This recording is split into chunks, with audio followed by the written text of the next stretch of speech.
21 ವರ್ಷಗಳ ವೃತ್ತಿ ಜೀವನದಲ್ಲಿ 25 ಸಲ ಟ್ರಾನ್ಸ್ಫರ್. ರಾಜಕಾರಣಿಗಳ ಒತ್ತಡಕ್ಕೆ ಬಗ್ಗಲ್ಲ, ಮಾಫಿಯಾಗಳಿಗೆ ಹೆದರಲ್ಲ, ಅಕ್ರಮ ಕಂಡ್ರೆ ಸುಮ್ಮನೆ ಕೂತ್ಕೊಳ್ಳೋ ವ್ಯಕ್ತಿನೇ ಅಲ್ಲ. ಇವರ ಹೆಸರು ತುಕಾರಾಂ ಮುಂಡೆ. ಮಹಾರಾಷ್ಟ್ರದ ಬೀಡ್ ಜಿಲ್ಲೆಯ ಒಂದು ಬಡ ಕುಟುಂಬದಲ್ಲಿ ಹುಟ್ಟಿ ಚಿಕ್ಕ ವಯಸ್ಸಿನಲ್ಲೇ ತರಕಾರಿ ಮಾರ್ಕೊಂಡು ಎಜುಕೇಶನ್ ನ ಮುಗಿಸ್ತಾರೆ. ಯಾವುದೇ ಕೋಚಿಂಗ್ ಇಲ್ಲದೆ 2005ರಲ್ಲಿ UPSC ಎಕ್ಸಾಮ್ ನ ಪಾಸ್ ಮಾಡಿ IAS ಆಗ್ತಾರೆ. ಇತ್ತೀಚೆಗೆ ಮಹಾರಾಷ್ಟ್ರದ FDA ಕಮಿಷನರ್ ಆಗಿದ್ದ ಮುಂಡೆ ಅವರು ಕೇವಲ 2 ತಿಂಗಳಲ್ಲಿ 3137 ರೇಡ್ಗಳನ್ನ ಮಾಡಿ ಸುಮಾರು 55 ಕೋಟಿಗೂ ಹೆಚ್ಚು ಮೌಲ್ಯದ ಕಲಬೆರಕೆ ಆಹಾರ ಮತ್ತು ಮಾದಕ ವಸ್ತುಗಳನ್ನ ಸೀಸ್ ಮಾಡಿ ನಾಶ ಮಾಡ್ತಾರೆ. ಇವರು 5 ಸ್ಟಾರ್ ಹೋಟೆಲ್ಗಳಿಂದ ಹಿಡಿದು ಗೌರ್ಮೆಂಟ್ ಕ್ಯಾಂಟೀನ್ ವರೆಗೂ, ಐಸ್ ಕ್ರೀಮ್ ಶಾಪ್ ಗಳಿಂದ ಹಿಡಿದು ಸಣ್ಣ ಸಣ್ಣ ಮೆಡಿಕಲ್ ಶಾಪ್ ಗಳನ್ನು ಸಹ ಬಿಟ್ಟಿಲ್ಲ. ಅಷ್ಟೇ ಯಾಕೆ, ಶಿರಡಿಯಲ್ಲಿ 700 ಕೆಜಿ ಕಲಬೆರಕೆ ಪ್ರಸಾದವನ್ನ ಸಹ ಸೀಸ್ ಮಾಡ್ತಾರೆ. ಅಕ್ರಮ ಗುಟ್ಕಾ, ಪಾನ್ ಮಸಾಲಾ ಜಾಹೀರಾತು ವಿಚಾರದಲ್ಲಿ ಬಾಲಿವುಡ್ ಸ್ಟಾರ್ ನಟರಿಗೆ ನೋಟಿಸ್ ಅನ್ನ ಕಳಿಸ್ತಾರೆ.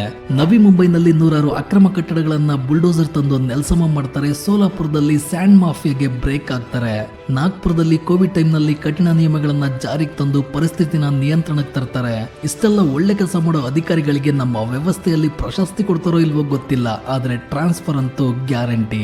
ಅದಕ್ಕೆ ಇವರನ್ನ 21 ವರ್ಷಗಳ ವೃತ್ತಿ ಜೀವನದಲ್ಲಿ 25 ಸಲ ಟ್ರಾನ್ಸ್ಫರ್ ಮಾಡಿದ್ದಾರೆ. ನಮ್ಮ ದೇಶದಲ್ಲಿ 5577 IAS ಅಧಿಕಾರಿಗಳು ಕೆಲಸ ಮಾಡ್ತಾ ಇದ್ದಾರೆ. ಅಧಿಕಾರ ಸಿಕ್ಕಾಗ ಜನರ ಮೇಲೆ ಪವರ್ ತೋರಿಸೋದಕ್ಕಿಂತ ಜನರಿಗೋಸ್ಕರ ಆ ಪವರ್ ನ ಬಳಸೋದೇ ನಿಜವಾದ ಲೀಡರ್ಶಿಪ್.